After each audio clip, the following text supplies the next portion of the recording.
336. It was in the I'm packet. looking at It was in the, the packet. And I see, it's part of recommendation two. Yes, 18-336. Okay. Hard stop. oh, yeah. Yeah, key map.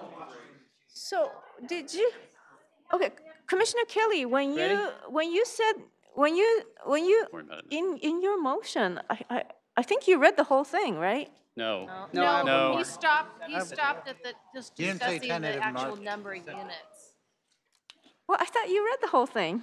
No, I read the whole thing, but, No, this is separate. No, it's part of but this. the tentative map is the last one. See? Oh, but it has to be a separate. It is separate. It's a separate resolution. Do you want to reconvene? I'll make the motion. Oh, wait. Let me make sure. Xander, do we need to have another motion? Yes. We do? Yeah, I need to make the Couldn't motion. make it as part of motion, second motion? So if you Motions. reconvene, I'll make the motion. Go ahead.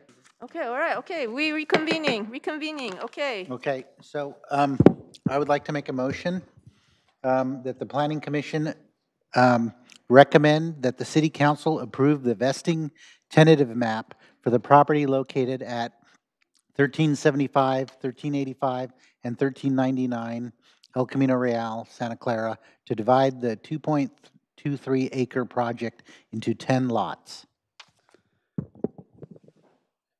Does that sound right? I can second that, but there is wording for 54 townhouses. As we change that to 53, would that, with that changes on that? So the applicant indicated that the number of lots will not change. But Commissioner Shahal is correct that there is a reference to 54 townhomes in the resolution. Yes. So if We'll change that. with the approval of the commission, we will make conforming changes to the resolution to reflect your motion from earlier this evening. Second. And same thing will happen to the very first resolution too. That also has a wording of 54. Well, yeah, and that one, we had the specific direction to use 53 townhomes, so that one we're already good on. Okay, But yeah, so- this one, So with those changes, I'll second the motion. Okay, any discussions? All in favor? Aye. Aye, okay, thank you. and thank you Oh, for saving the whoever day, caught Commissioner this, thank Jane. you. That would have been really bad. Okay, so are we ready to continue? I'm ready. Yeah, okay. All right, okay, thank you for waiting. Thank you, Rebecca. They're horrible, they're all. Where did that come from?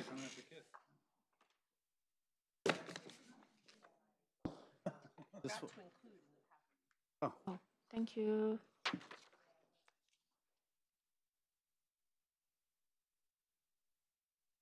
You?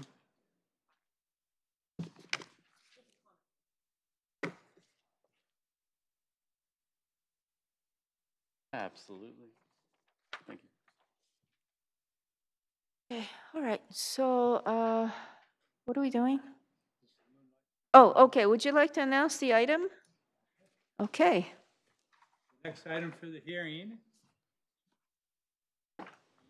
White lanes.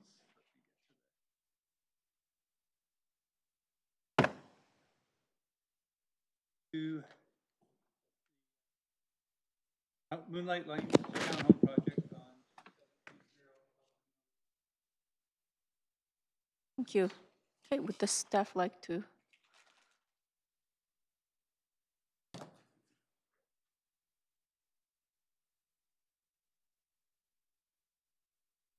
Night.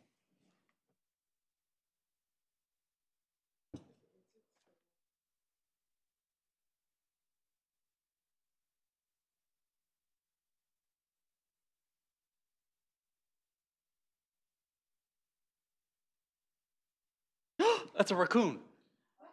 Did he just come in that? It was right at the door. I mean,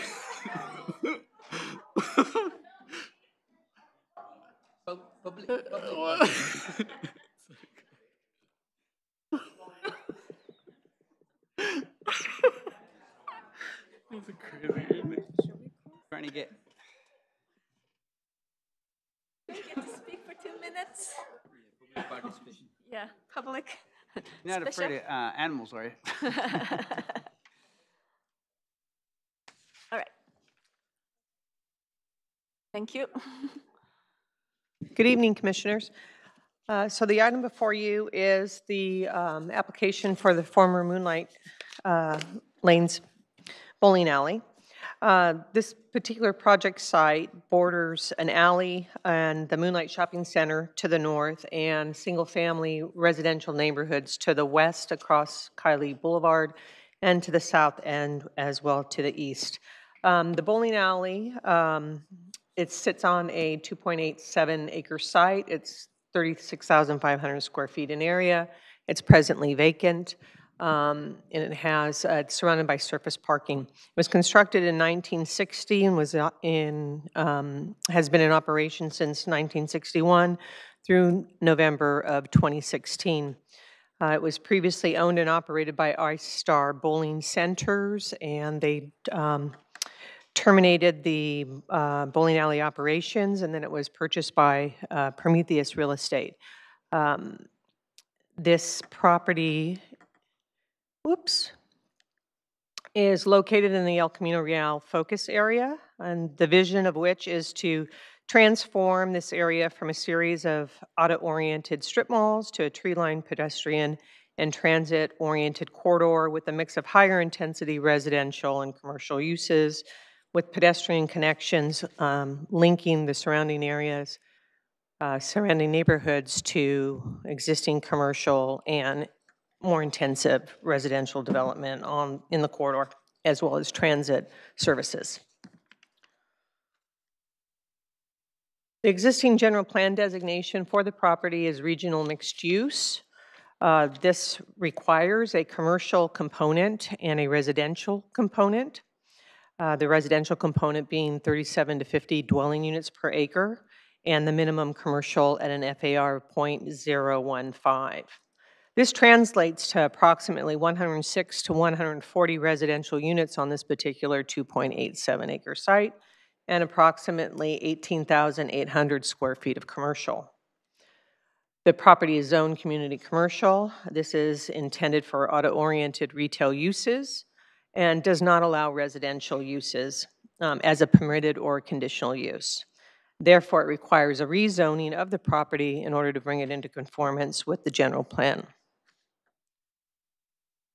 These are the site conditions of the existing 2780 El Camino Real.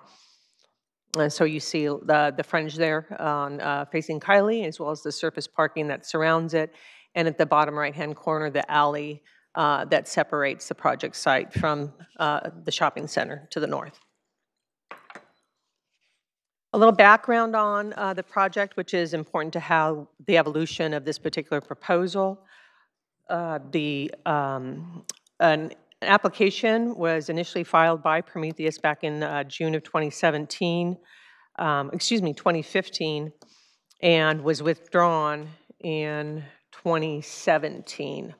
The application that was had been presented and that was reviewed by Planning Commission and City Council and had undergone a series of community meetings involved a general plan amendment from the regional mixed use to high density residential and a rezone of the property from community commercial to planned development. That application would have provided 55 dwelling units to the acre with the 10% discretionary policy for a total of 158 units. It was 5 stories with a 6-story wrap structure and rooftop amenity deck. So following a series of community meetings and public hearings, the application was withdrawn at the City Council meeting back in February of 2017.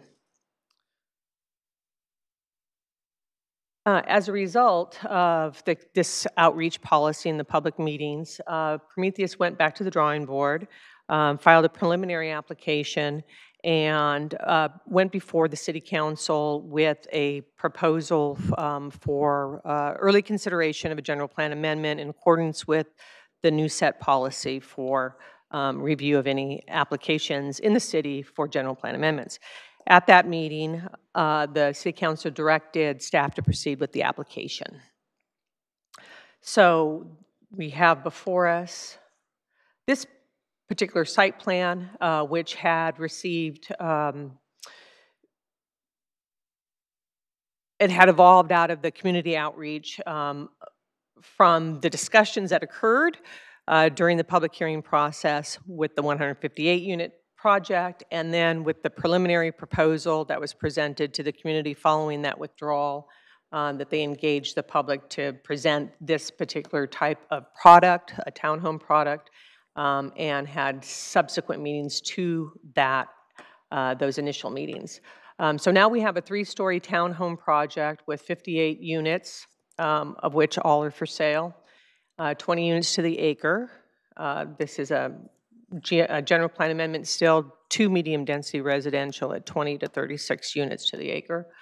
Still involves the rezone, which is necessary to allow residential development on the site to PD. It has common area landscaping. It has primary access from Kiley Boulevard. Emergency vehicle access is provided from Kiley Boulevard, as well as points along the alley.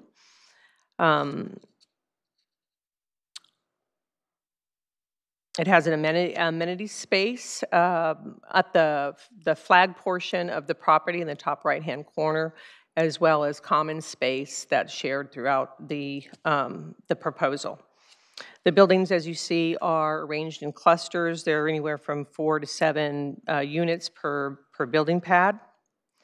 It includes, along the private street, 20 visitor parking spaces. The units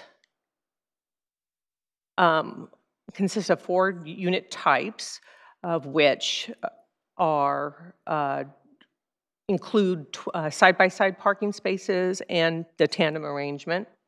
As I indicated, they're 3 stories in height. They average about 37 to 39 feet in height.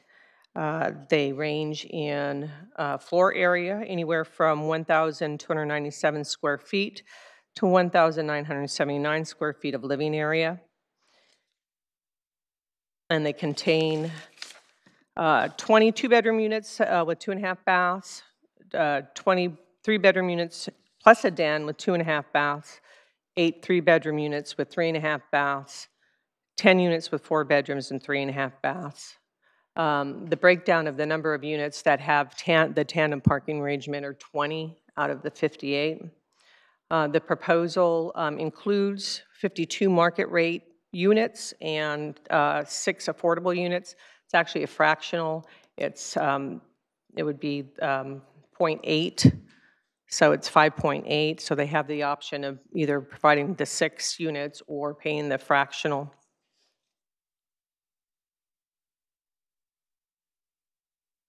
The elevations are, to note that this project will be going before the Architectural Committee following City Council if approved. So the architecture will have larger scrutiny, but it is a modern aesthetic. It is stucco finish with cement lap siding, wood trim surrounds, metal awnings, and a composition roof shingle. It does include porches and balconies.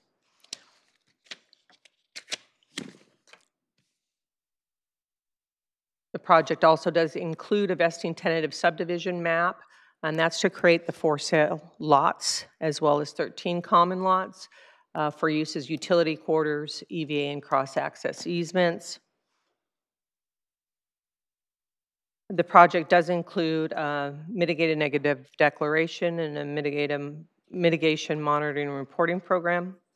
That was prepared, circulated in accordance with CEQA. It did identify potential significant impacts that, with mitigation measures applied, would reduce the potential impacts to less than significant. We did receive 1 comment letter from the Santa Clara Valley Water District, which did not necessitate a response. That's included in your packet. We did receive 2 comment letters, one of which was in your packet and one of which I just handed out to you from the public regarding the project. The project The important considerations is that the general plan designation, as proposed, would remove the commercial requirement and lower the density, the residential density contemplated by the regional mixed-use designation for the project site. However, it is in response to the community input and desire for this particular site to transition between the single-family neighborhoods that surround it and to the commercial development that is planned and existing within the corridor. So the proposal does meet those requirements or policies rather of the general plan for both transitioning and for public outreach, and they're iterated in your staff report, the conformance with those particular general plan policies. So staff's recommendation is to adopt the mitigated negative declaration, for the Planning Commission to adopt the resolutions recommending the City Council adopt the mitigated negative declaration and mitigation monitoring and reporting program for the project, approve the general plan amendment from regional mixed use to medium density residential, approve the rezone from community commercial to planned development to allow the construction of the 58 residential townhomes, and approve the vesting tentative subdivision map to create 58 for sale units and 13 common lots. I'm available for questions, and I will turn it over to the commission. Thank you very much. Okay, Commissioner Jane?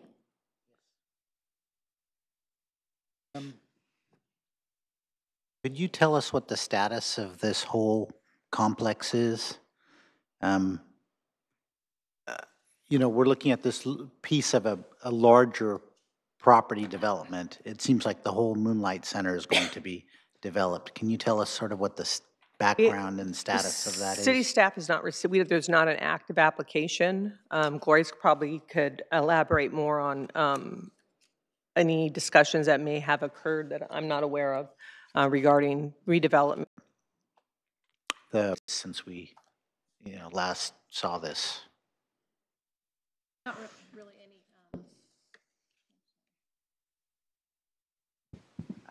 Perhaps Prometheus can elaborate more when they come up and do their presentation, but we did have some discussions just briefly about that they were going to pursue the redevelopment of the site, but there hasn't. It's just been in discussion now, so we don't have any definitive plans yet. Commissioner Chaha?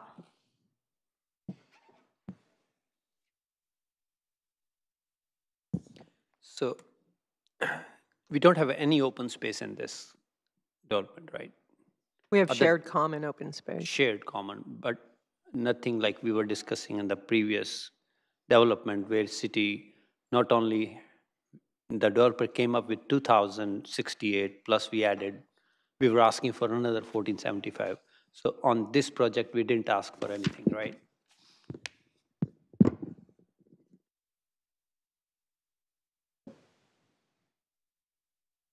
Thank you.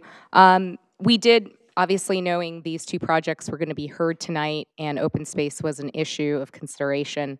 I have some just numbers of comparison because it's sometimes hard when you look at plans to know the difference.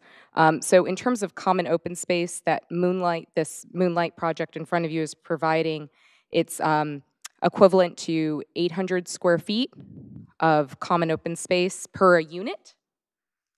In comparison, and so this gets a little tricky because of what we talked about in the previous item, but in comparison, the Catalina project had provided 331 square feet of open space. I'm not including your amendments and recommendations, but as it was proposed.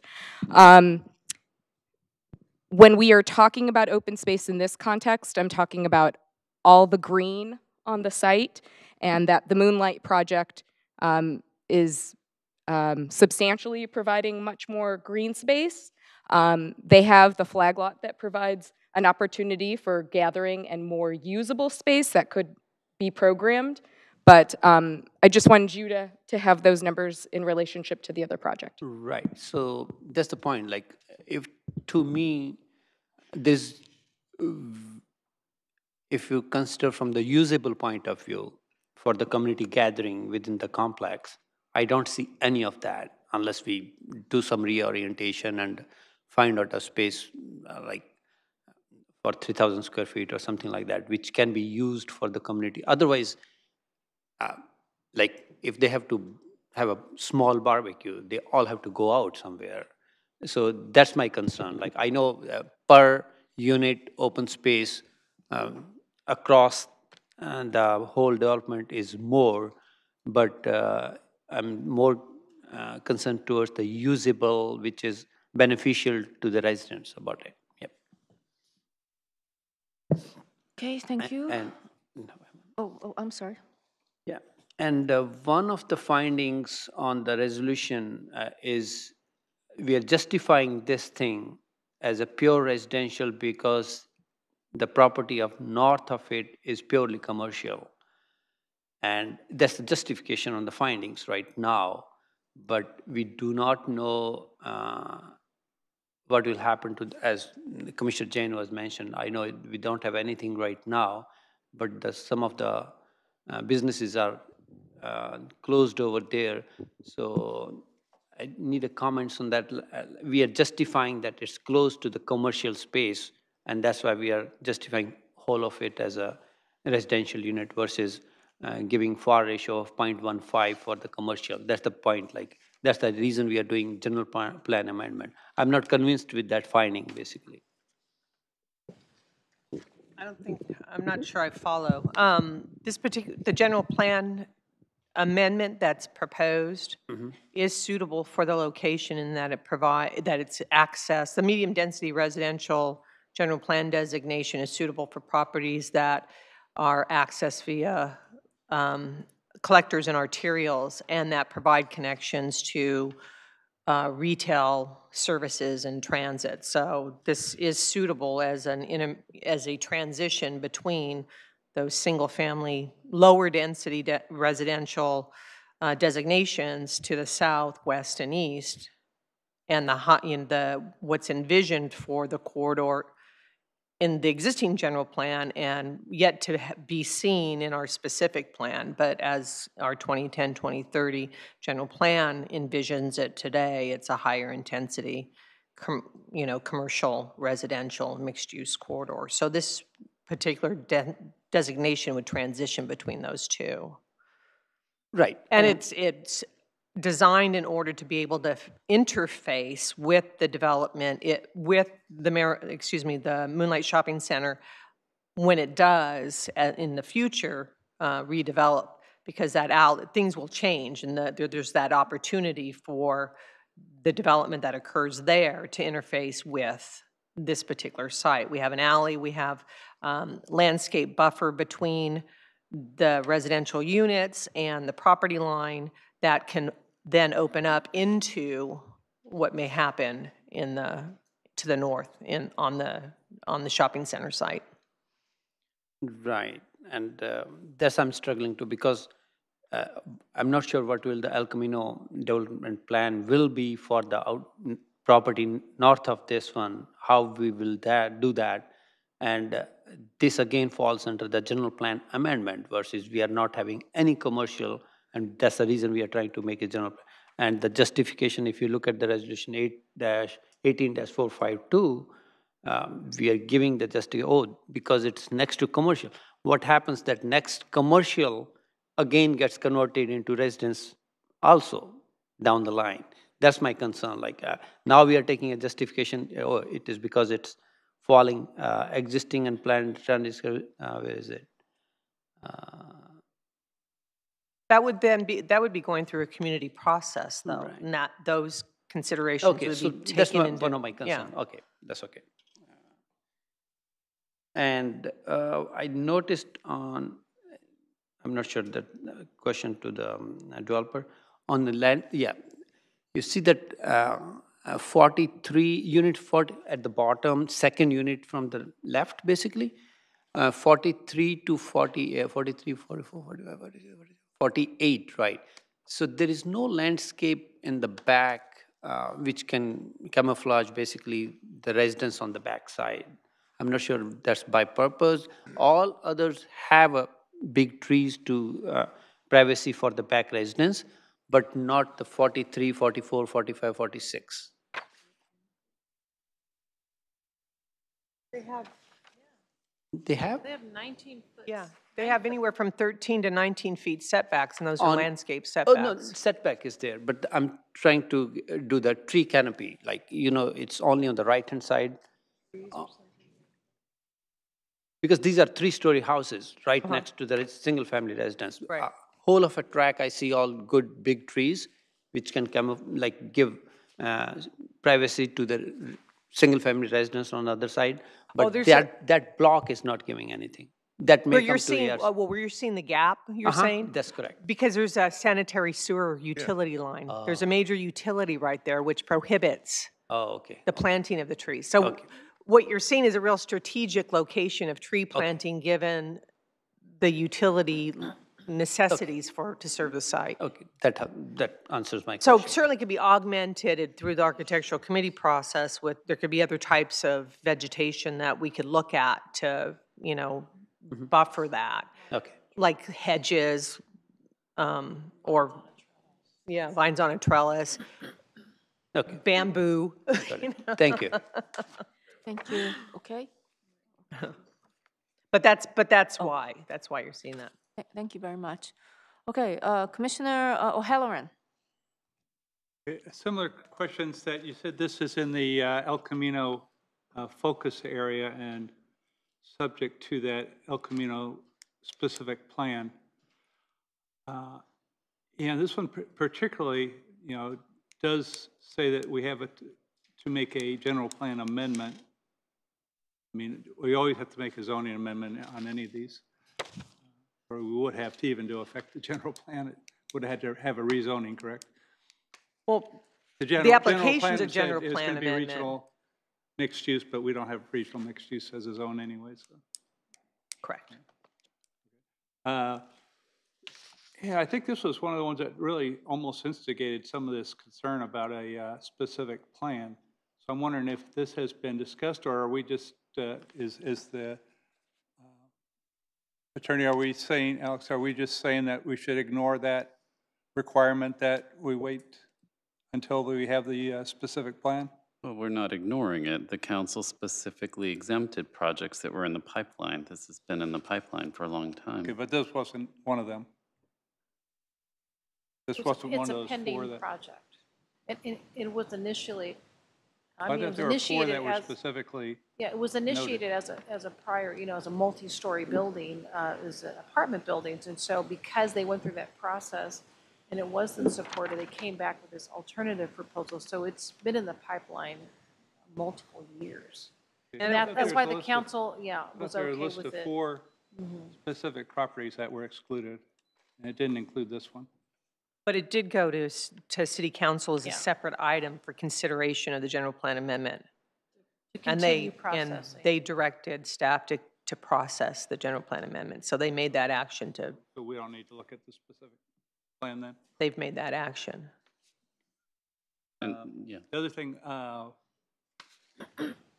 in the earlier plan, which was the townhouse or the high 8-story, 6-story deal, there's a lot of concern about blocking it off from the neighborhood, that people would not, basically the concern was, and I know that's a concern in at least one of the letters here, is that they're concerned that people are going to park their cars in the neighborhood.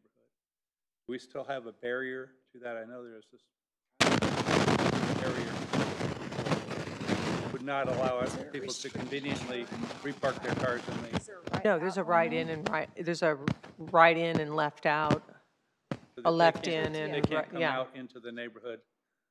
Well, No, there's no restriction on that. there's no That- ability to go down Crowley if that's to interface They can't the get in. single-family neighborhood. Those units it's designed such that you can't access Crowley. So there's no access to the bordering community. Right, and there's 20 visitor parking spaces, where there's only a requirement for 6. So and that was in a response to the neighborhood's concern that we didn't want spillover parking into the residential neighborhood. So they provided well above the minimum requirement to address that concern, and then with the 2-car parking per unit. Did this require a new traffic analysis then? It did not require a TIA because it's less than 100 peak trips, but we requested that operational analyses were done for queuing onto El Camino Real and for the turning movements in and out of the site, both of which were found that there was no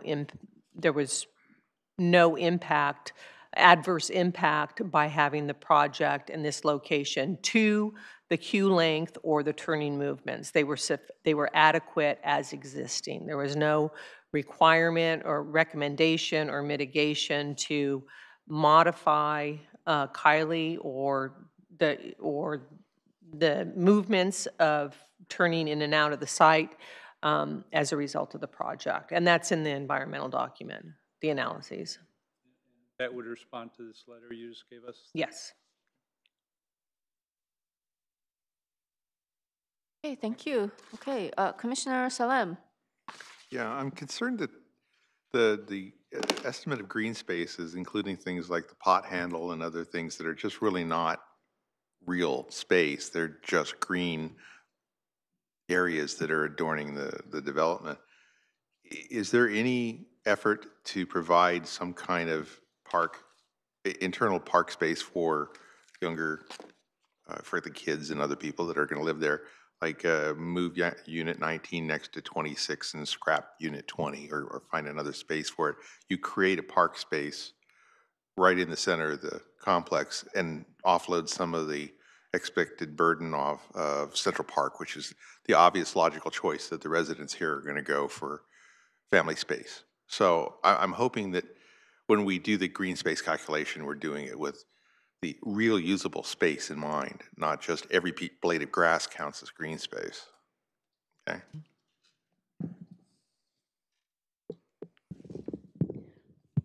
So Commissioner, that's a very good point. I think the applicant, when you bring them up, might be able to speak to opportunities for programming the space and any opportunities they can to, I think they might be able to look at the site plan. They're providing excess parking in response to supporting the community, but maybe there's some opportunities to add on in a way that would be efficient for them, but they would be best to answer that.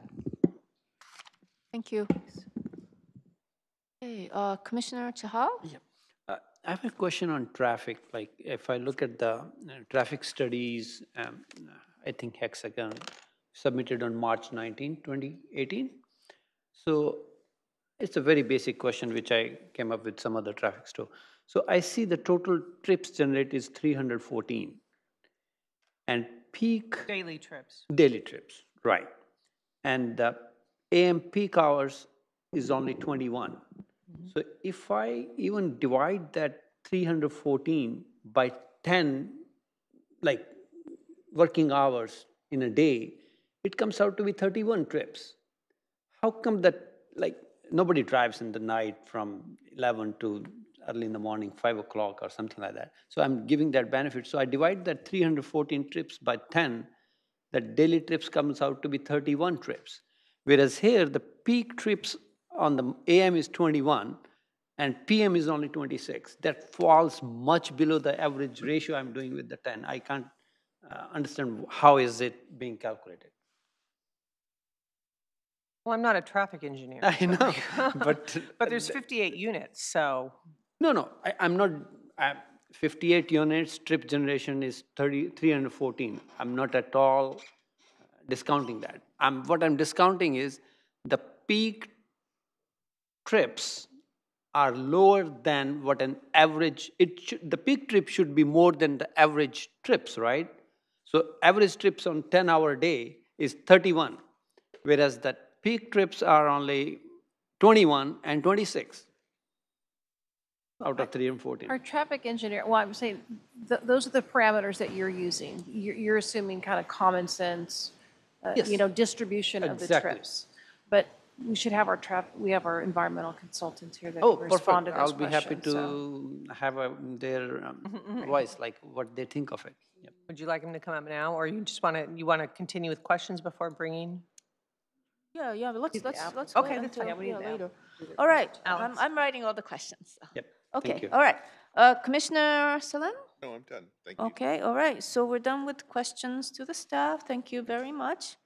I did want, I failed to mention, I needed to address one condition I wanted to bring your attention to. this- It is, I apologize. It is one of the engineering conditions. This was a leftover from when it was 158 units. I think the traffic engineer had in mind that it would necessitate a loading zone for the project, but being that this is a single family and they have garages and driveways, we'd like to eliminate that condition for a loading zone. And that is condition E24.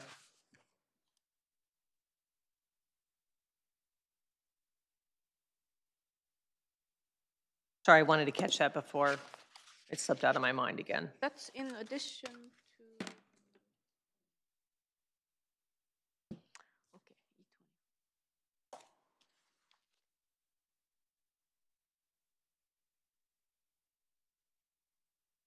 Okay. Okay, thank you.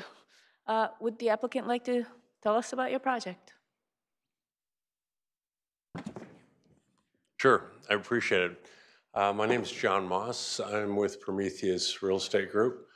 And I do want to thank you for providing us an opportunity to share our plans with you this evening. I think staff has done an amazing job in terms of a comprehensive overview of all the facts associated with this. We agree with everything that they said tonight, everything that they put in their staff report. And the one part that we agree with the most is the conclusion, which we believe is a recommendation for approval to City Council. We think that's somewhat critical, to say the least. So I'm going to, in light of the comprehensive nature of the report, I'm going to be very brief with my comments, and then we have our architect here as well. They can provide a little bit of a design overview if you would like.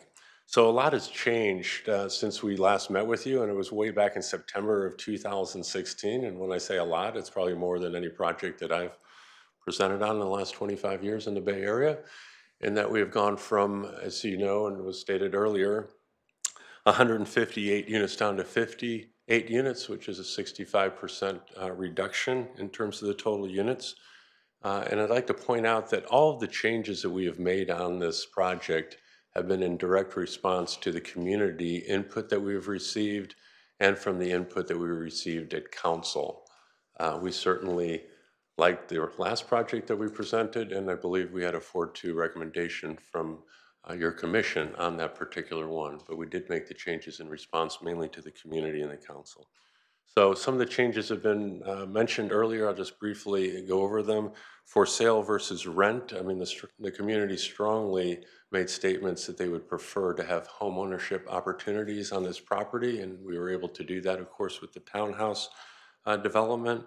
The heights were mentioned earlier. We're at 6 stories before. We're down to 3 stories now. So that took us down from 75 feet to somewhere in the neighborhood of 37 to 39 feet, which is roughly a 50% reduction as far as the height is concerned.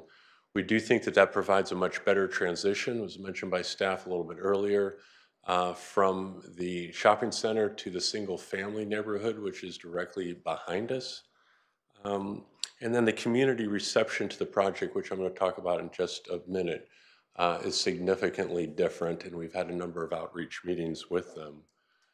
So the design that you see here, actually, if we go back just to that one, just as a reminder, so we have 2, 3, and 4 bedroom plans. The 2 bedroom plans are 1,230 feet. The 3 bedrooms are 1,820, and the 4 bedrooms are around 2,000. They're 1979. The 20 guest parking stalls are significantly more than what's required. Your requirement, we understand it to be 12 spaces, so we've got 8 additional spaces, which is 67% more guest parking. And I want to point out and be very clear that that was a direct response to the community that was concerned about parking in the neighborhood, even though earlier was brought up that there really isn't any direct connection, pedestrian or vehicular, to the neighborhood to be able to utilize that parking. The park fees on the project are $1.5 million that we would be providing to the city. And then the retail, which was brought up quite a bit earlier, this was discussed a lot when we even had the 158-unit apartment community that was proposed. The amount of frontage that we have on Kiley is relatively insignificant. It's very narrow. This lot is very unusual in that it's narrow at Kiley and then works its way back behind the shopping center. It's separated by the shopping center by an alley.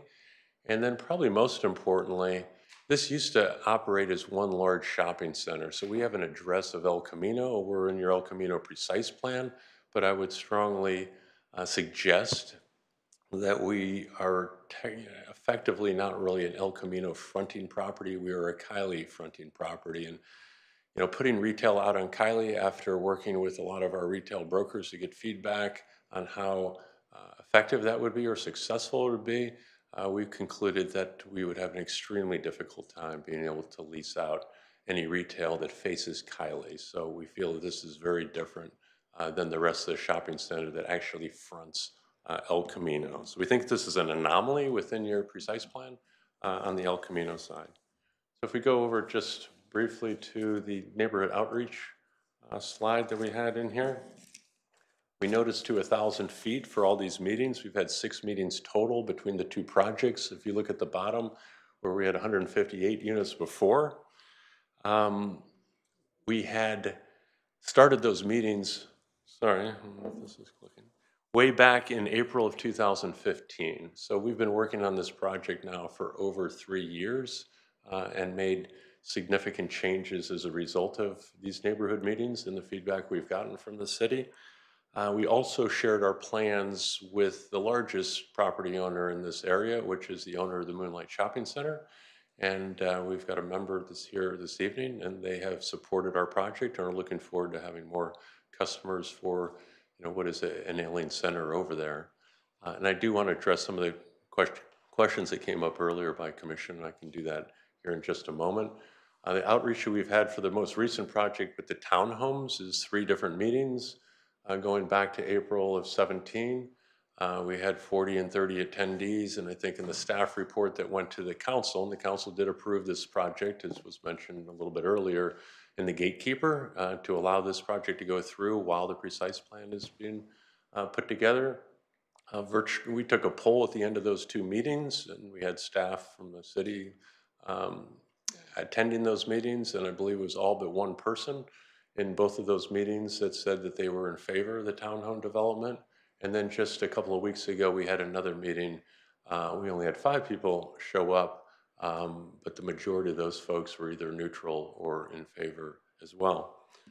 So getting back to the questions, I took a couple of notes here. Status of the Moonlight Center. Yes, we've been in contact with the owners of the Moonlight Center for the last several years that we've been working on this project.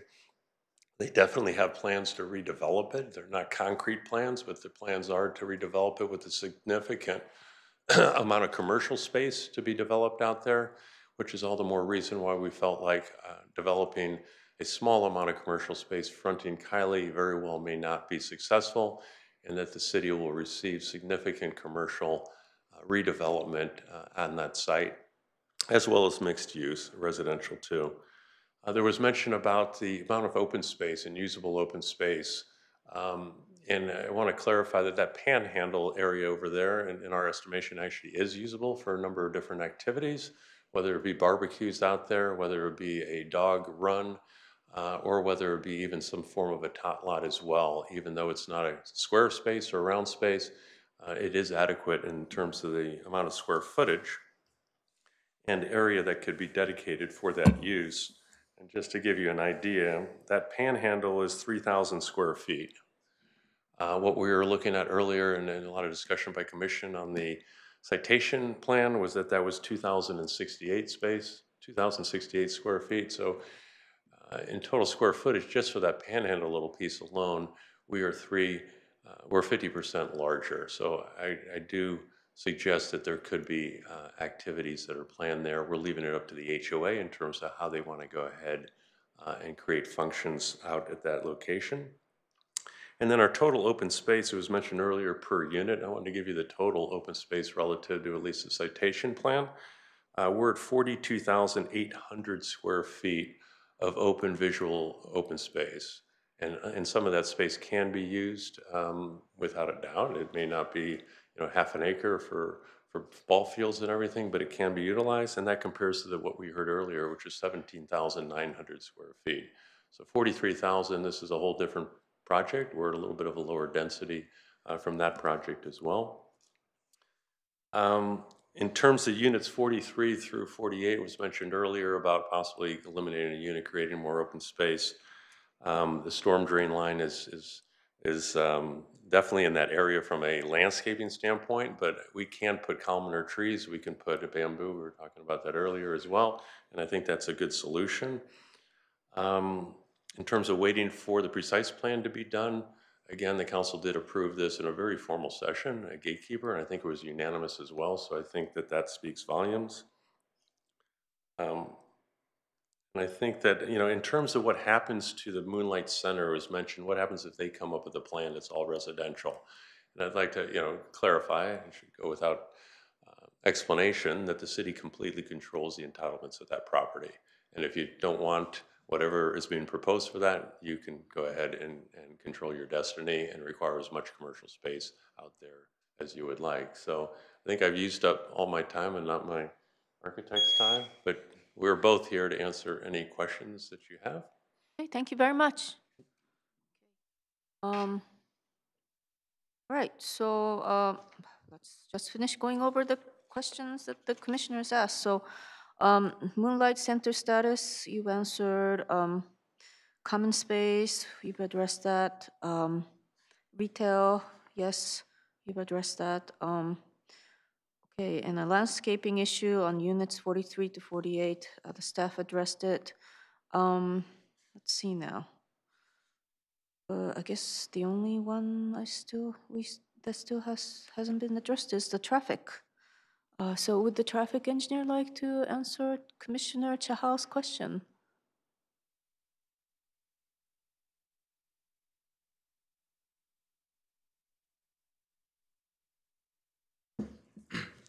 Good evening, Commissioners. My name is Alex. I prepared the initial study for this project. I would like to start by saying I'm not a traffic engineer, but I did oversee the development of this traffic memo, so I can answer the questions to the extent of my knowledge. I can speak to how these numbers were generated by Hexagon based on the standard way that the environmental studies model traffic. The Institute of Transportation Engineers is a society that they produce models for different land use types and based on dwelling unit numbers.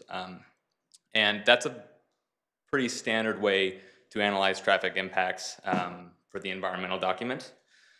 In this case, Hexagon took the number of dwelling units, which was 58, and they applied the townhome unit trip generation rate, which produced the number 314 daily trips. It also produced the AM, PM peak hour trips, which, as you pointed out, might seem low, but I must admit that that is how the model spat them out. I apologize that I can't really speak to how these models are put together, but I can say that they're fairly standard for this type of work. And I am also happy to provide more perspective on how this traffic analysis works in kind of the general, how this traffic analysis impacts the traffic system specifically at Kylie and El Camino, which is kind of the most important intersection in this area. Okay, thank you. So yeah, Commissioner Chahal, please. So now you agree that the numbers do not speak what they should speak, right? If it is 314, whatever standards we are taking, it means either the standards are flawed, they're flawed standards, like if they're giving 5.41 rate of traffic trip generation per 58 units, either the peak hour rate should be more or the 5.41 rate should be less instead of 0.36. Because as a layman, it doesn't, to a layman like me, it doesn't sound good. It doesn't sound good on paper. Commissioner Chahal, I just want to, add, I wish we had a traffic engineer here to explain this, because what I have learned about traffic engineering is that it doesn't make sense to lay people, because their models really take into account incredibly complex scenarios, like a townhouse development, for instance. The population that they're anticipating and the number of people and the makeup is different than a single-family home. And so, for instance, the number of children and when they're getting picked up and dropped off from school would vary from a single-family home. And so I don't think that we are at a place to say that what has been analyzed is flawed. I think we can say, logically, this doesn't make sense, but I don't think that that necessarily isn't something that the data that has been fed into this model would or would not. So I think that the model is based on, as he was saying, a national society of engineers where it compiled this data based on different types of housing types, and really these trends that they analyze across the country in urban, rural locations, and then also look more specifically at kind of urban prototypes like a townhouse development. So I think this particular project applied the right type of modeling, and that's sort of what we're going off of.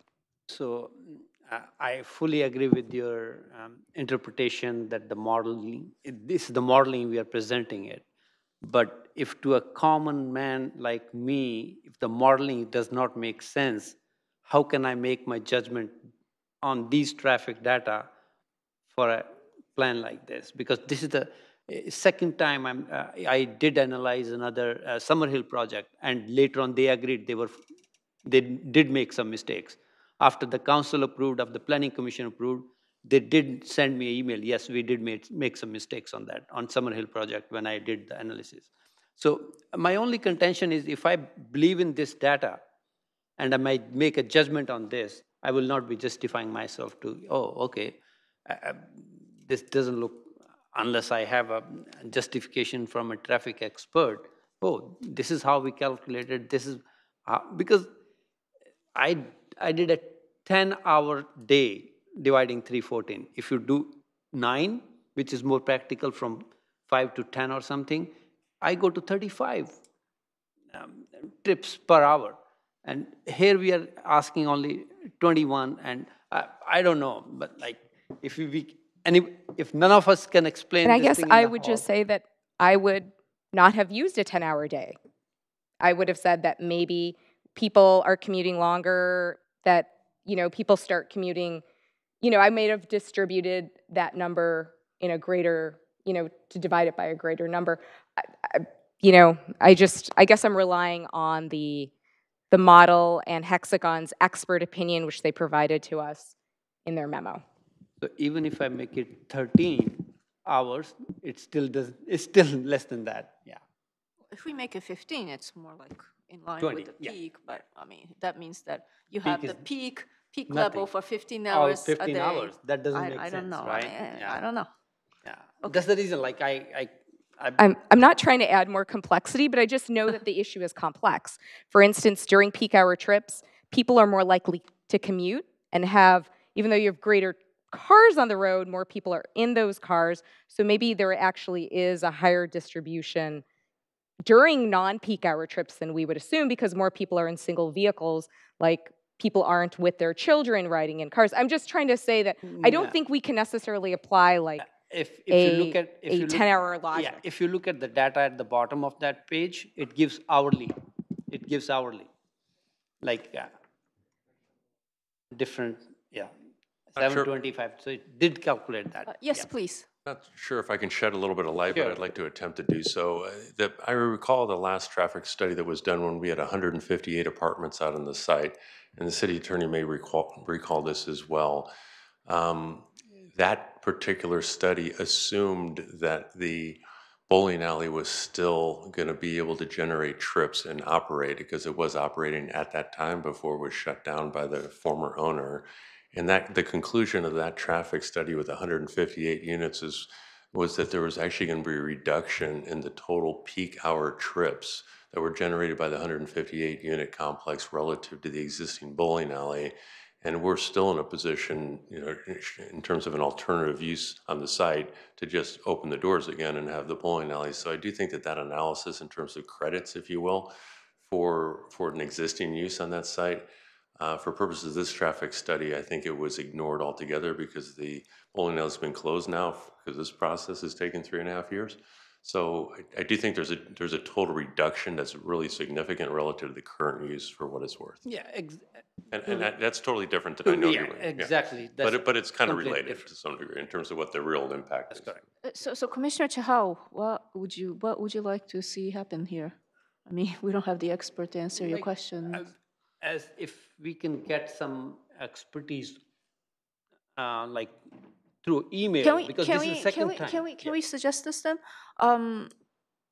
If we reject this proposal, then, I mean, all this discussion is kind of moot. But if we do approve this, then perhaps we can ask the applicant to address your questions before this comes up in front of the council. Would that be a fair? That would be fair. Okay, And, okay. And All right, let's do understanding, that. like, for the long term, because this will come back into the next project.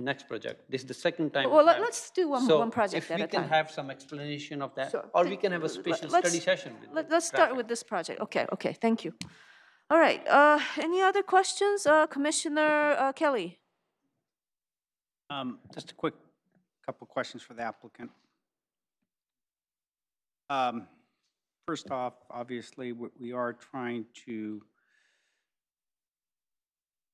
lessen the impact of traffic on the El Camino. So I would assume, since you have more than enough parking spaces, you don't have any issue with one of them being dedicated to like a ride-shared vehicle, correct? Yeah, we definitely do not have any issues with dedicating one of those. The only caveat I want to throw out there, and it wasn't brought up in the last meeting, is that it would be subject to a provider having interest in going ahead and supplying one of those cars, because we have had a lot of success in a lot of projects throughout the Bay Area with providers providing those vehicles. But then I've had a number of projects where Zipcar or another provider has said, we absolutely will not provide a car there because we don't have confidence that it's going to get utilized enough. So if we could have a condition where we use our best efforts to research the field of providers and try to get somebody, we're more than happy to dedicate. So. Best efforts would be fine. And then, is there enough room in your garages for overhead storage? I believe the garage design is no different probably than the last project. We don't mind having the storage in there. The only concern I've got is for the potential home buyer and whether or not they have a preference for utilizing their garage in that way, where there's a storage compartment that's effectively above the hood of the garage. And then that's usually what happens. You put these things on the walls and they drive under them, and some owners might like them, some owners may not.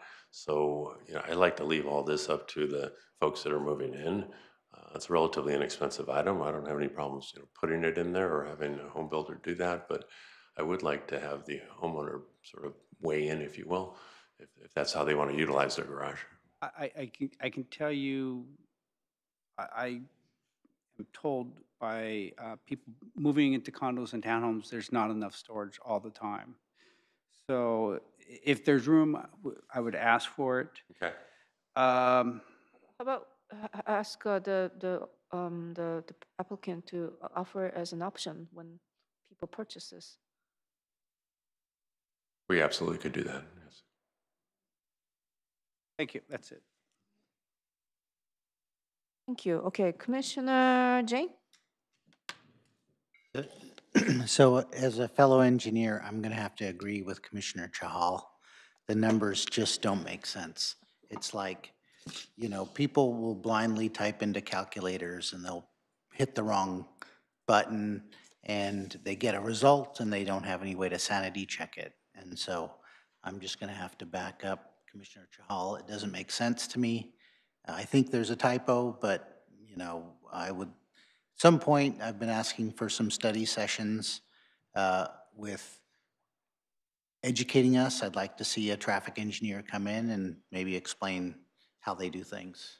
Well, I mean, it's one of the agenda items for today, you know, getting an educational session before the end I of our understand. fiscal I'm year. just So saying. maybe this could be the way to. Yeah, I'm just saying that I'm going to back him up on that. All right, okay, thank you. I have some other comments. I think everyone's well aware that I'm trying to improve the environmental footprints of a lot of these projects, and I'm pleased to see that there is pre-wiring for EV chargers and there's bike racks in there. I'm just wondering if there is recycled water being used for the landscaping, and then whether there's an opportunity for putting in like a cool roof on this building, and whether you have considered adding like heat pumps or, you know, other forms of mechanical equipment that doesn't use natural gas for space heating, you know, mini splits and so on. Is that something that you have considered? Yeah, the mini splits, we have not given consideration to that, and we very well may have a home builder actually build these homes and go through the sales process. So to be honest, we were going to defer to them in terms of their evaluation of that issue. We're typically developing apartment communities, and that was the intent on this project 3.5 years ago. The white roofs, I don't know, I'm not familiar. White roofs, so they're just cool roofs. Cool It's a roofs different, that it's a different material that reflects more heat Sure. back so that you have less air conditioning load. Yeah, and I'm familiar with that on our larger apartment communities. I'm not familiar with that on townhome developments and those roof forms accepting that type of product, but we're certainly open to looking into it. I just don't know enough about it from a cost and an effectiveness standpoint and an aesthetic for a townhome project. And then the recycled water for irrigation, for landscaping. We have our landscape architect here. I'm not sure if you can address that. I don't believe we had plans in there. I'm not totally clear on that, though. Yes, it all depends on if there's purple pipe coming close to the project, yeah. That was my question. Did you mean recycled water from the water district or taking water out of like laundry room? No, from the I don't think there's district, purple from the pipe. district. I'm not aware of any purple pipe near the site. Or, I mean, I believe our water department generally requires it if it's nearby, and if it's not, they don't. It's something that's typically done through the project clearance process, so. So we did extend it from Benton down to the Kaiser Hospital site for that project. So it was about a 700-foot extension. But it is, like as Xander's saying, it's too far for this project for us to require it to extend it upwards. Thank you. Commissioner Salem? I'm curious what you would do if the numbers were different. If the parking or the traffic numbers were actually higher, what would you suggest? Or for That's a question to the Commissioner commissioner, Chahal and Commissioner anybody Zhang. that wants to talk to it, because I hear the number being too low. What would you do if it was higher? What would be your recommendation? Let me just throw in one little piece of legal advice, which is that under 100 trips, we don't do a TIA. There's none mandated. And so here it's reported as 21 and 26. So you quadruple it, you still don't need a TIA, or you'd have to quadruple it to get a TIA. So the point is there's not going to be a lot of traffic generated by 58 townhomes. It wouldn't change the environmental analysis unless it was a huge increase. Yeah, I'm just trying to make sure that we put our energy into something that we can actually have a reasonable outcome to. And if we're going to focus on that, then there needs to be some action at the end of the process that justifies the energy put into figuring out what the real numbers are. Thank you for that input, but nevertheless, the applicant agreed to provide some input, so hopefully that will happen before the council meeting if we decide to recommend to approve this. Okay, any more questions? No more questions? Okay, would the member of public like to speak on this matter?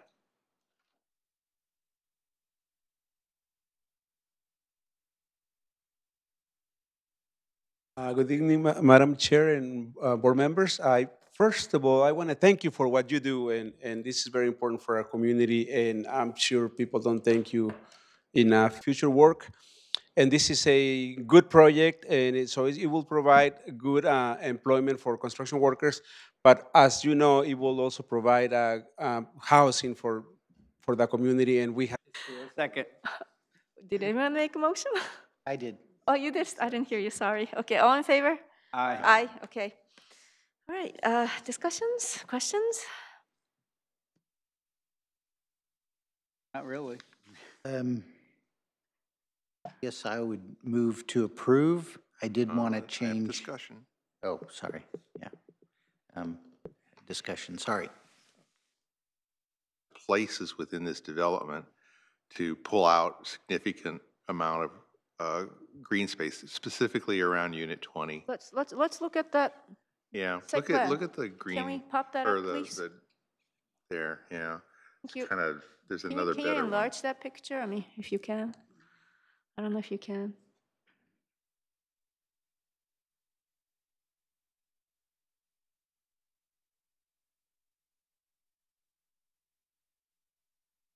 It's a little tough to see, but you can see it in the relationship to the others. There you go. So Unit 20 is right in sort of two-thirds. Well, actually, it's a third of the way over in the middle of the middle. So, what's the dimension of that little piece of land? Not that little. Let me complete my thought. I appreciate that you've 1,000? given 8 extra parking spaces. I'd rather have more green space than parking spaces in this case. It sounds completely crazy after having asked for more on the previous project, but 8 may be too much.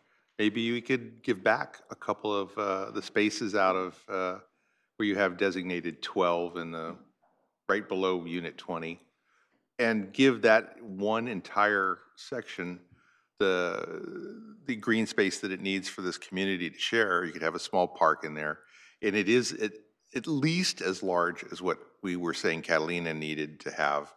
So asking for 58 units to have some more green space for the families doesn't seem to be unreasonable.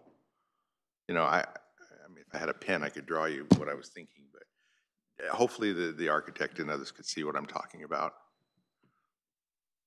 That's the question is, could you consider providing some form of green space that would make the park situation more reasonable? Just to understand your question a little bit better, so you're saying below Unit 20 to be able to... Not just below it, but like move Unit 20 over to 26, get rid of parking spaces 13 and 14, sacrifice part of the vertical parking into horizontal parking like you have for 15 and 17 where 12 is. You would get a substantial space where that Unit 20 was being removed, and you would get a square of contiguous green space that could be applied to park space. So you would potentially take out the parking space 13, 14, 15, and 16 and be able to change it from being vertical to being horizontal. You would get rid of about 2/3 of the space. You would lose 2 spaces. You'd basically lose about 4 spaces overall, but you'd gain a contiguous, usable green space right in the center of the community that's accessible to all of the other units, and give back a little bit to the feel of a family unit.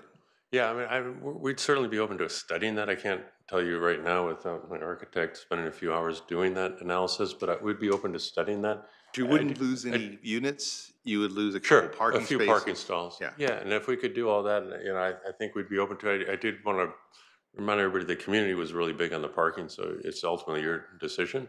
But that's why we did what we did in the parking. But I do maybe agree to disagree on the panhandle area of 2,500 feet is not, even though it's narrow.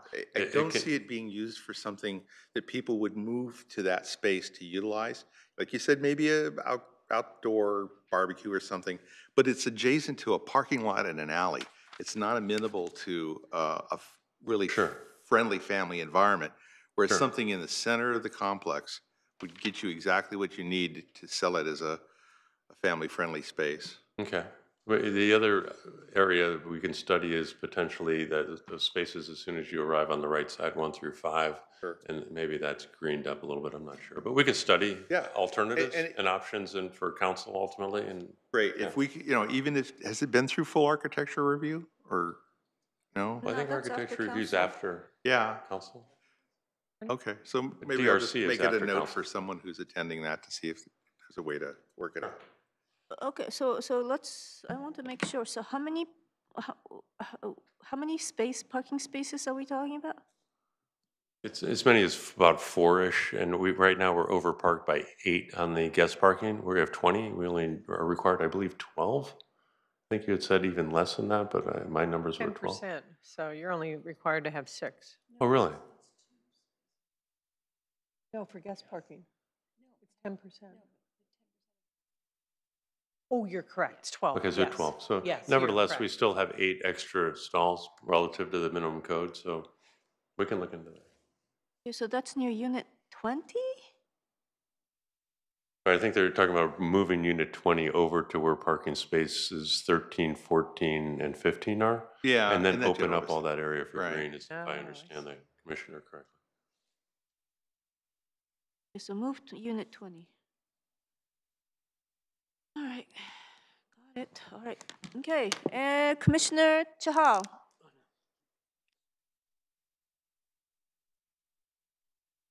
How many parking spaces did you talk about removing? 4? Well, it would probably consume about 4, but you wouldn't lose more than that because you'd be able to convert some of the verticals to Sure, horizontal. I'm just capturing. Okay, all right, Commissioner Kelly. Yeah, I just want to chime in on the parking. You know, I understand residents really want to push for more parking, but this is well over parked.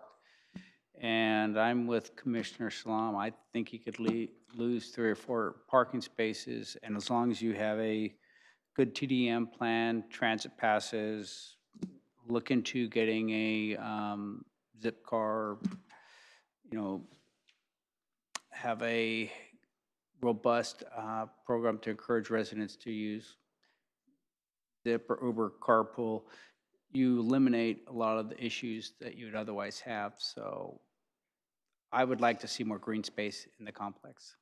Hey, thank you, thank you. Commissioner Okay. Kelly, if I can clarify, the project does not include TDM measures. It is not. I know, I read through, but at the same token, I would hope that the HOA has some direction, because there is going to be an HOA, correct?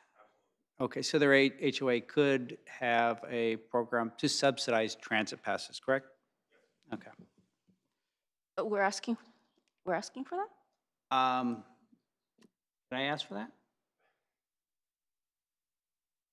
Yes. Then I will.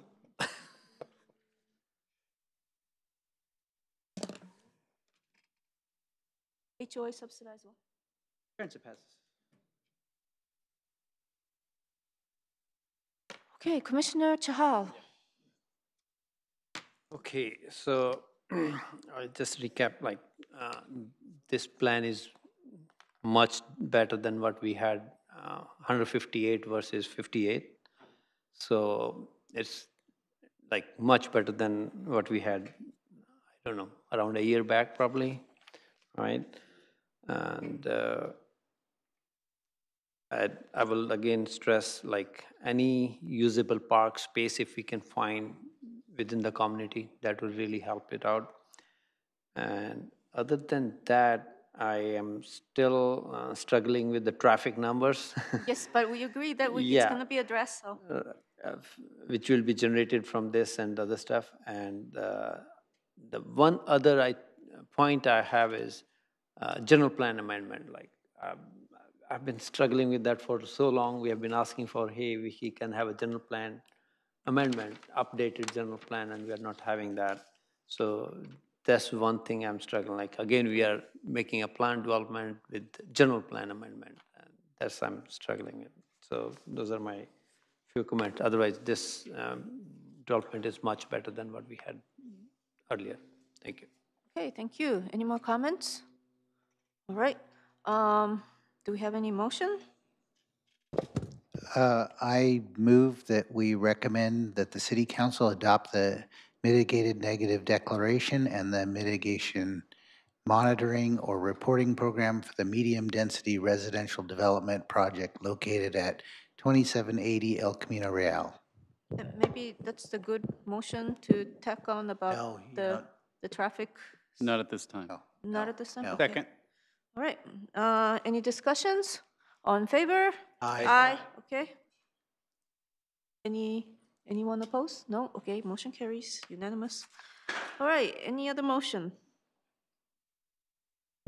I move that we recommend that the city council approve the general plan amendment from regional mixed use to medium-density residential on a 2.87 acre site for the property located at 2780 El Camino Real. Okay, and can we add in a requirement that the HOA have a program that subsidizes transit passes for the I would residents? recommend that you include those as conditions of approval in the rezone reso. This is the general Okay. plan amendment. All right, fair enough. Okay, any seconds? Second? Okay, any discussions? All in favor? Aye. Aye. Any opposed? None. Okay, unanimous. All right. Anybody interested in making motion for rezoning? Get to that part. That was vesting. And I'll just make the request that whomever makes the rezone motion include the deletion of condition E24 regarding the loading and unloading Got it. zones. All right. All right, who'd like to do this? I'll do it. Okay, I'd like to recommend to the Santa Clara City Council that the council approve the rezoning from community commercial CC to planned development PD, the property located at 2780 El Camino Real in Santa Clara, with a provision that the HOA subsidized transit passes. Okay, thank you. Okay, any seconds or any amendments? I would like And to. what was the one we had to, E24 and with the. to eliminate. With, to delete it? Yes. Oh, and delete E24. Okay, thank Thank you.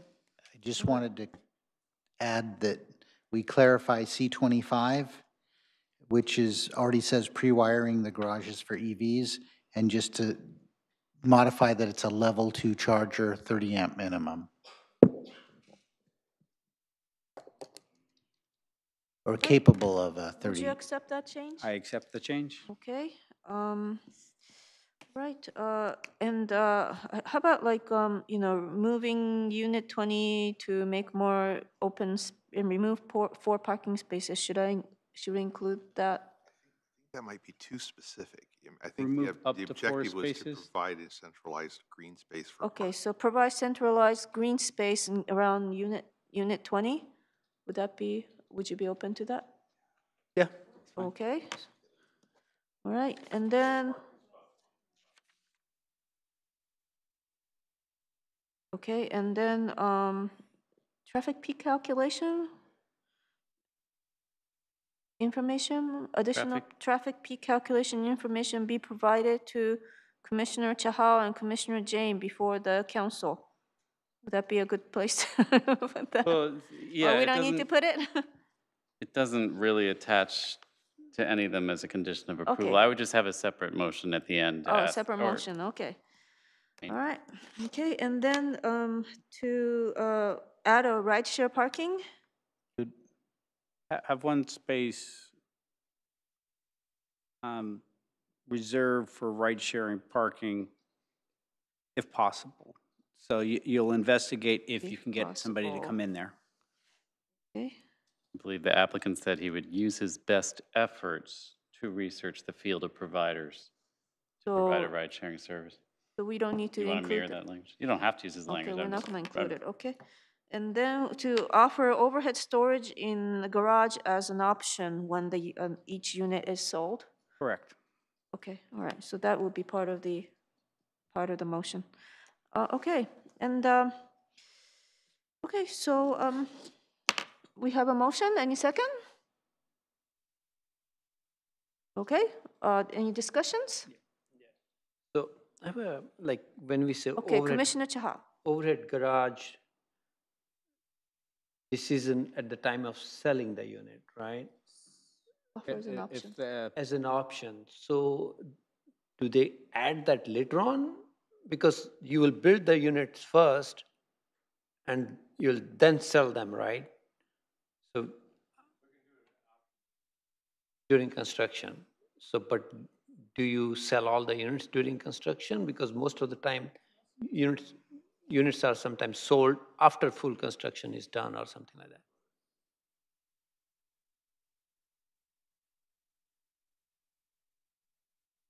I'm just thinking of practicality of that clause, like if we do standard, that's okay, but how is that a practical clause, like it will work, okay.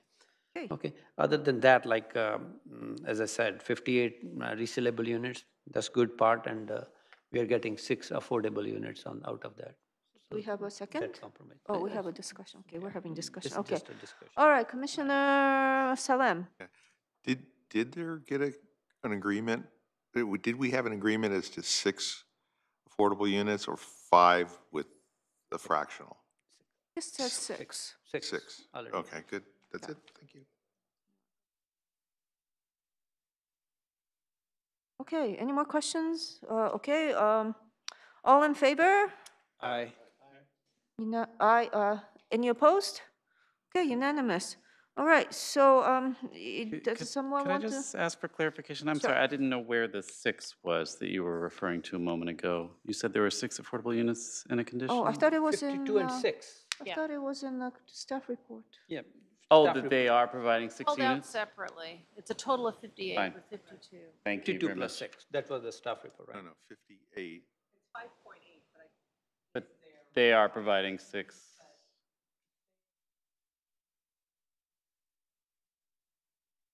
Oh, so they are actually only providing 5 5. affordable units. Oh, no. The Paying in commission's as a asking fraction. for 6 to Yeah, round. we're asking yeah. for 6. We are?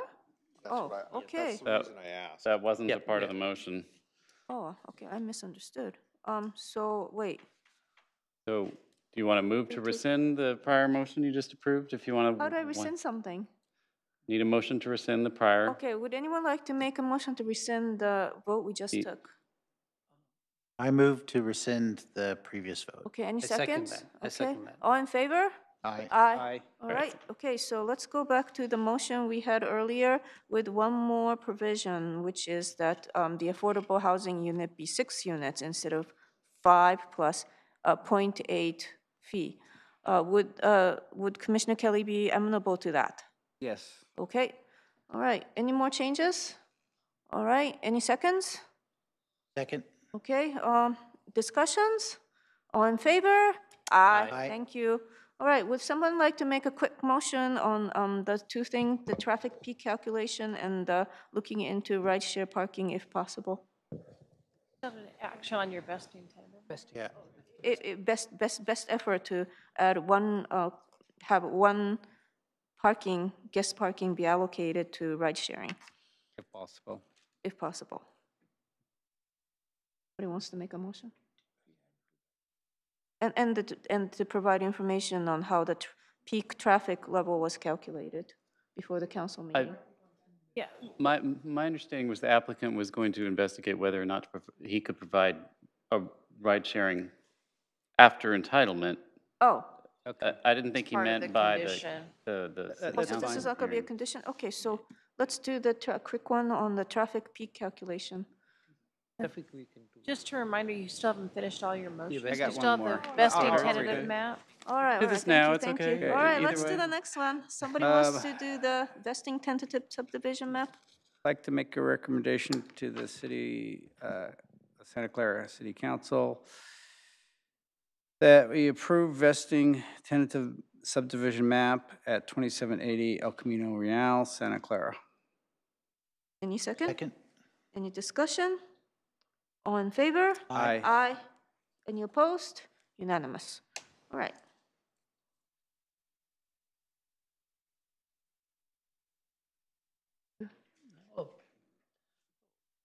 So now we can, so that's closed, right?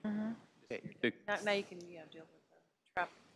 So I'd like to make a motion that before this item comes before council, that the applicant would provide clarification of the numbers in Table 1, project trip generation of the MND. Second that. And I can add to that, like, we need to have a detailed study session. Well, that's a separate issue. The separate, that will Okay. take out later on? Okay. Yeah, yeah. Okay. I'll second that also. All right, any discussions? All in favor? Aye. Aye, thank you. All right, thank you, congratulations. Okay, let's move to the next item. All right. Is this it? It's my, it's okay. Okay. Where's my agenda? Okay, we're done through the, okay. All right, any member of the public like to present on any matters that's not on the agenda? None. All right, let's move on to the reports of commission, board liaison, and committee. A report? Okay. Oh, yeah. Commissioner Kelly? Yep. So, I had a great time in New Orleans.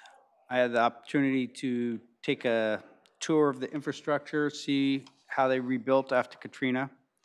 It was quite amazing.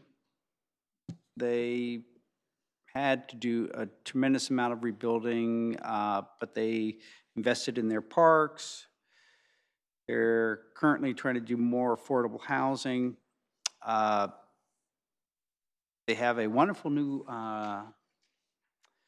bicycle sharing program where you just put your credit card in and you take a bike and you ride to where you want to go. Did they fix the levee? They, we got to see a lot of levees. Although the mosquitoes were already out, which was kind of surprising. But I wanted to touch on a couple of the classes I had. There were many on autonomous vehicles because of the sheer impact. So I'll just highlight a few of the things that I thought were interesting. One thing is autonomous vehicles will be hitting the Phoenix metro area this year, 100 vehicles in total. Some of the numbers that were interesting, by 2030, 15% of the vehicles on the roadway will be autonomous. For every vehicle, though, in the United States, picture this, there are 8 parking spots. By 2040, 50% of the vehicles will be autonomous. Demand for electric charging spaces will obviously go up. Demand for parking will go down considerably and will affect real estate values. 4 million drivers will be displaced. Cities, counties, and state will see their revenue from gas tax, parking, and tickets go down. And then you can expect drop-off fees, pickup fees, GPS and data fees, and fleet parking fees to kind of offset some of that. You can expect to see more gas station closures, auto repair shops closing, wrecking yards closing.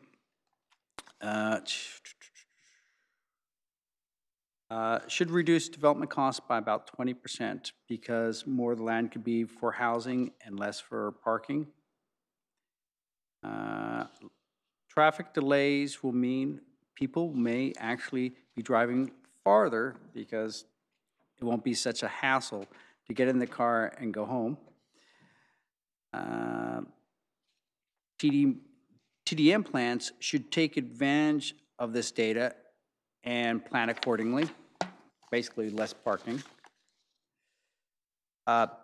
Interesting stat, since Uber and Lyft have come out, hotels have seen a 30% reduction in parking utilization, which I thought was substantial. In your typical mall, 75 to 80% of the land is used for parking. If that land could be used for other things, it can now be more retail, housing, and park or green space. I'll leave it at that. Can I ask a because I know it's question? late. Can I ask you a question? Thank you. Did they go into how they are going to make up the shortfalls on road maintenance funds and things as the EV population increases the number of cars that are not buying gas? Because currently, we're really heavy on that. They're going to most likely be additional fees. They talked about charging people instead of at the pump for miles traveled. So there may be something electronic in your cars. Oh, one other thing I wanted to just touch on real quickly. Data mining of cell phones.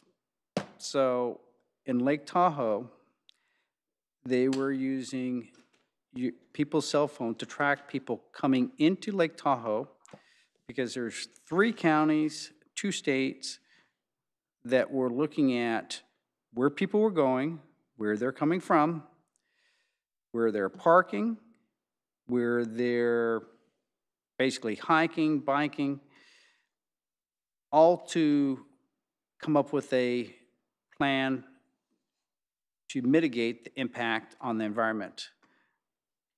So your cell phones are going to be telling local planners a lot of information in the coming years.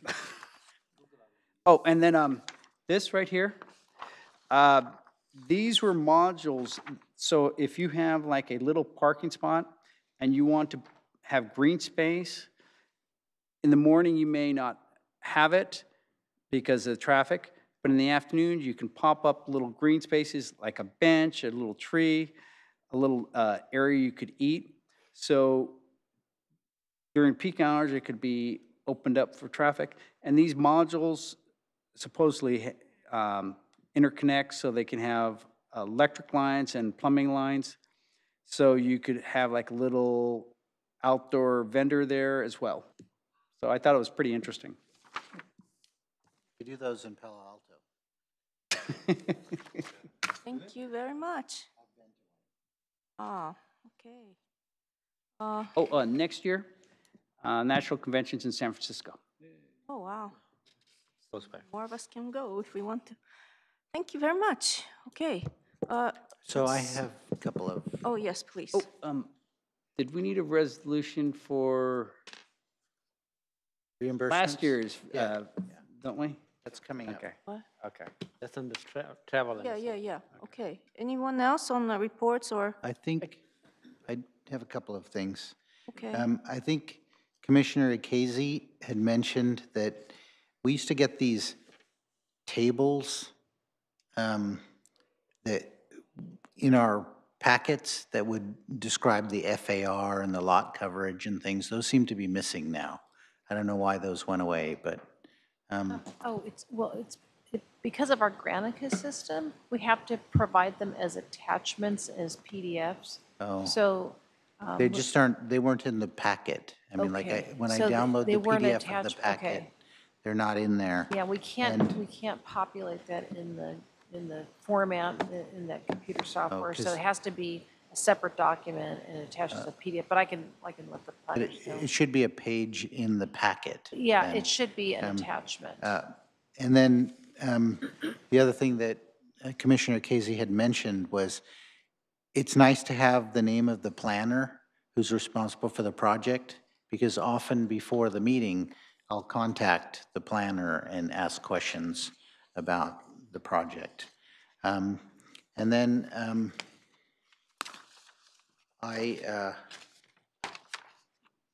Commissioner Jane, what we can do is, we're limited with Granicus because we're standardizing all these reports. Yeah.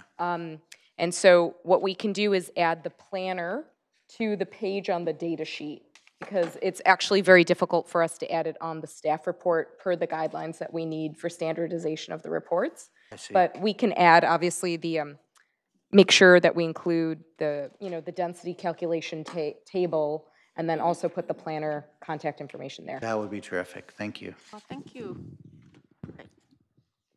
Right. Anything else? Commissioner Chahal? Okay, two things. Continuing on that phone data thing, right, which Commissioner Kelly mentioned, it's getting very valid data collection point, like Google is using for their traffic and other stuff. Is city looking at that from point of view of managing the traffic? Because you can get so much data, and there are third-party, I think, companies which are ready to give that data and which can basically make our traffic lights as an intelligent, like instead of north-south versus south-east-west, it can make, are we looking at something which can make our like road traffic handling? It was brought up. Remember, we met with Deanna and Andrew a long time ago, and Yeah, somebody but brought that up. I know we brought that, Because but we Waze didn't. offers an API for the municipalities to access Right. that data. Yeah. So are we doing something? Is city doing something on that? Well, there's a whole program to basically do the interconnect of all the streetlights for that smart, sequencing. Smart grid, right? So, for traffic. but they're doing it, little by little. So, but they're utilizing as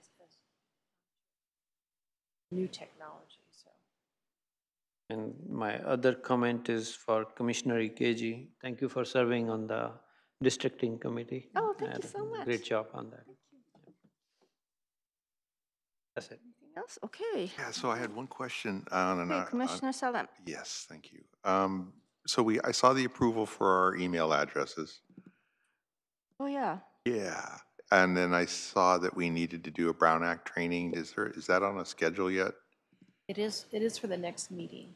Next meeting? Okay.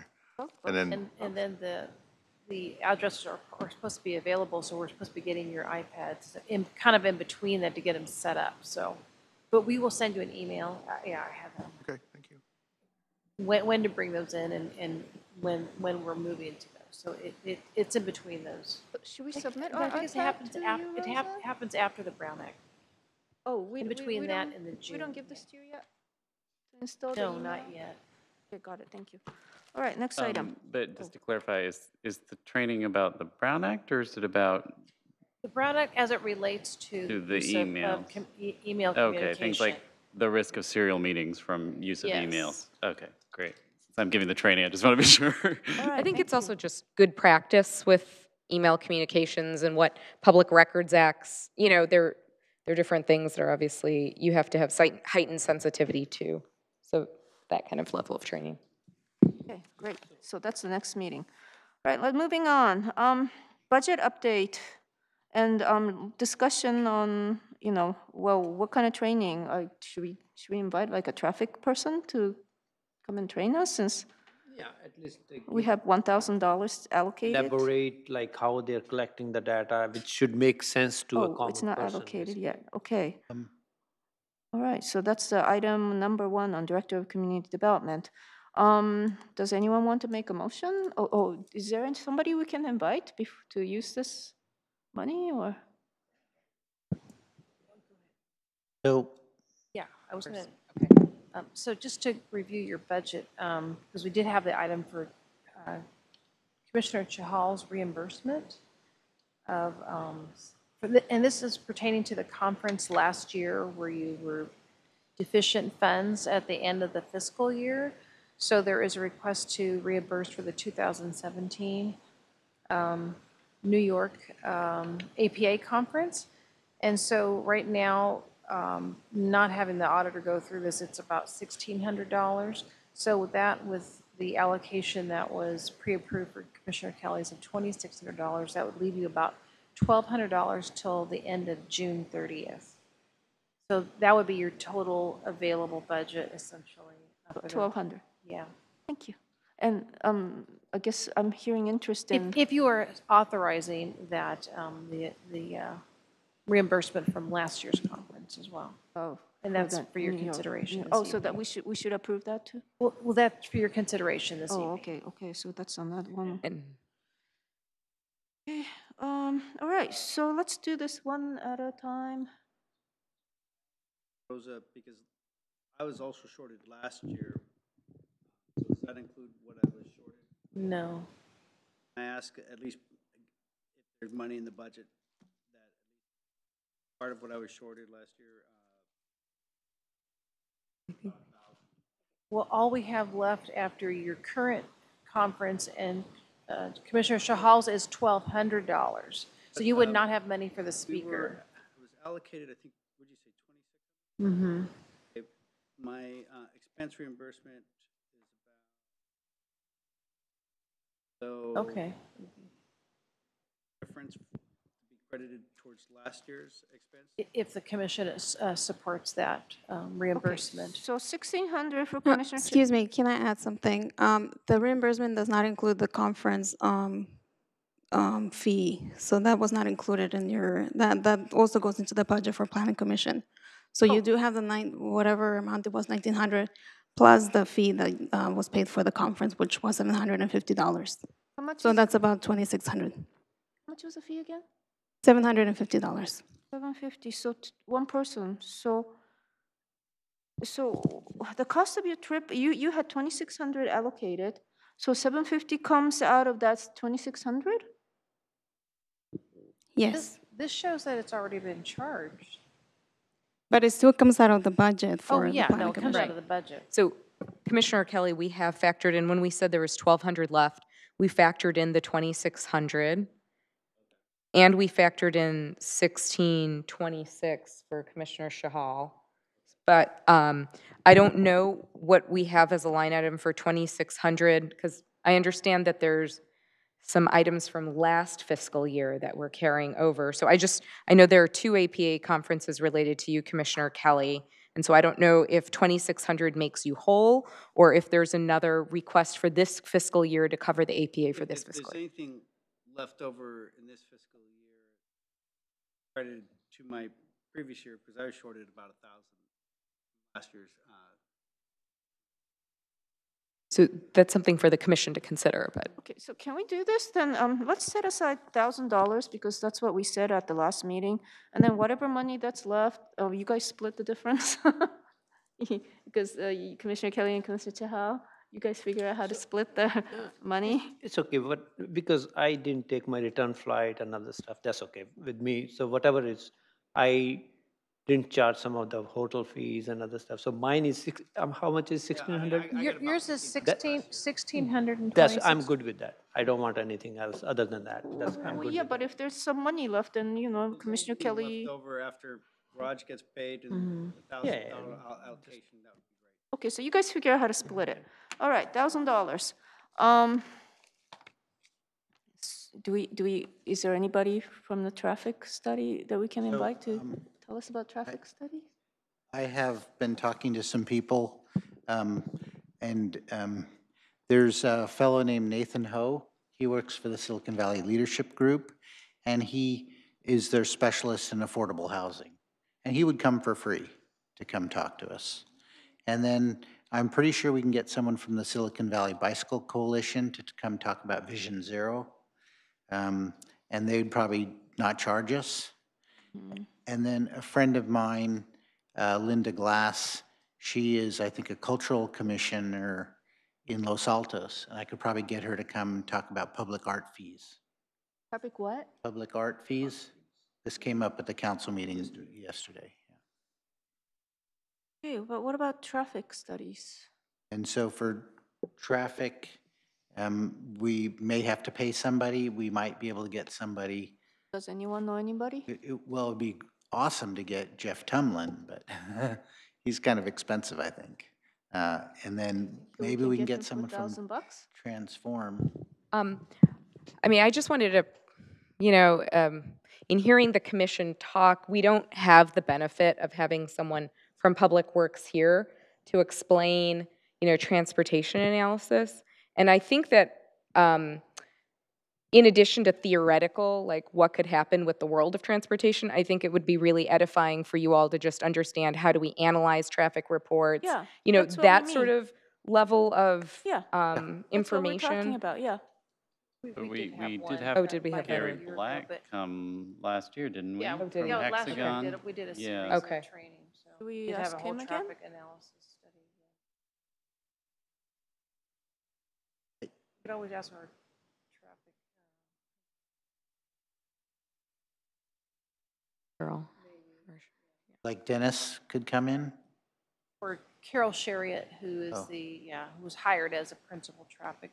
Oh, okay. Transportation planner / engineer. Okay, so we'll But we could Miss check whether Sierra they would be, put to someone? talk about the, Invite someone? because she helps prepare, they work on the scope of work for the traffic analysis. So they work directly with the sub-consultants to come up with like what intersections would be studied, what's the scope of the analysis involved, doing an operational study, and then review the results of what gets published in the actual document.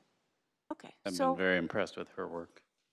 okay, so does anyone want to make a motion to spend $1,000 to, and commission a staff member, Sierra, to arrange a training before the end of our fiscal year? Well, we have to spend that money before the end of June, so.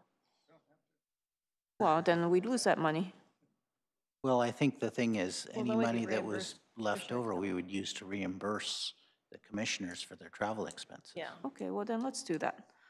Okay, so we don't need to arrange the training? We could give you a tally after, if we get the receipts. So I have Commissioner Shahal's, I just need yours for last year.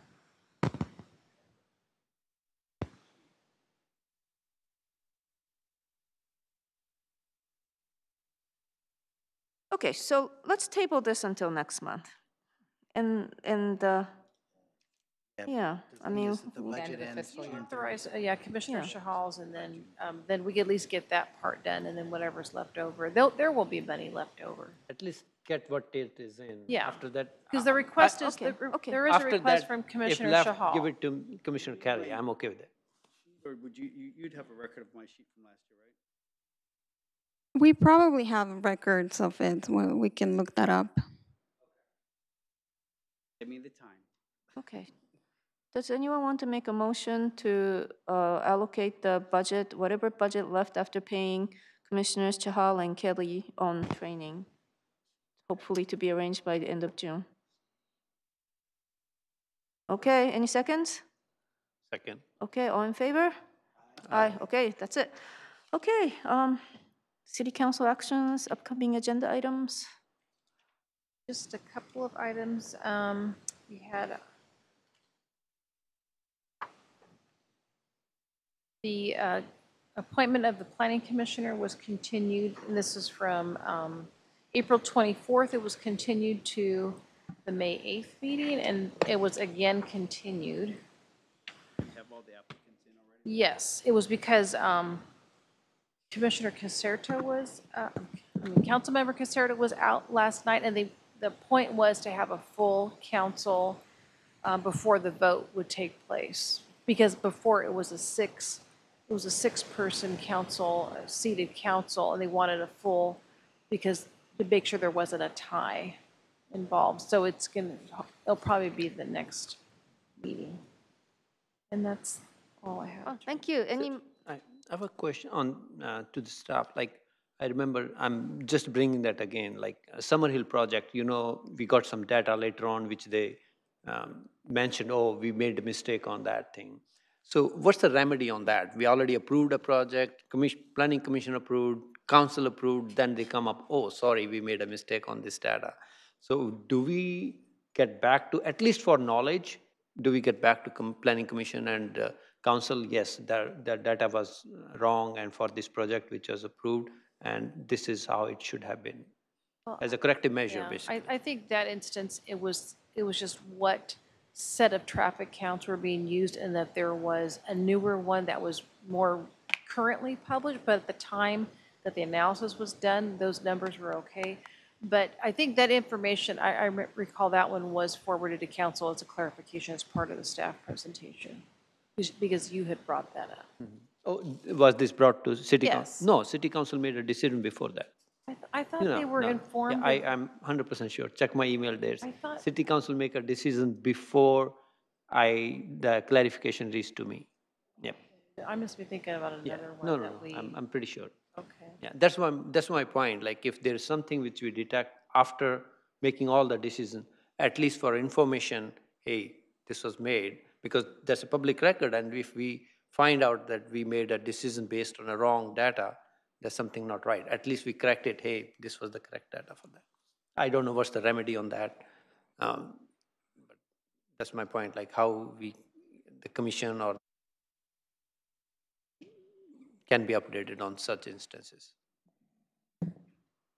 I mean, there is a legal standard for reopening a CEQA document, but there are pretty significant findings that have to be made before that happens. Simply finding out that we made some error in some study along the way may not be enough to trigger that. I don't know if I've ever seen it happen. My point is not to open full, but at least for information, yeah. So that next time when the traffic data comes, they are a little bit more conscious, hey, let's not make a mistake, which should, otherwise they will be reprimanded or something like that, yeah. I mean, Just for information, yes. absolutely, It was that pointed out, information- it's brought by that, and they agreed this was the wrong data. Just for information to the Planning Commission as well as to the council that, okay, we caught this thing. It may not have any impact, material impact to the decision making, but at least we correct our paperwork after the fact. Yeah. Of course, that information should be provided to you, but that's just a policy matter. I mean, I'm hoping this doesn't come up again or regularly, but if it does, we can certainly provide the information.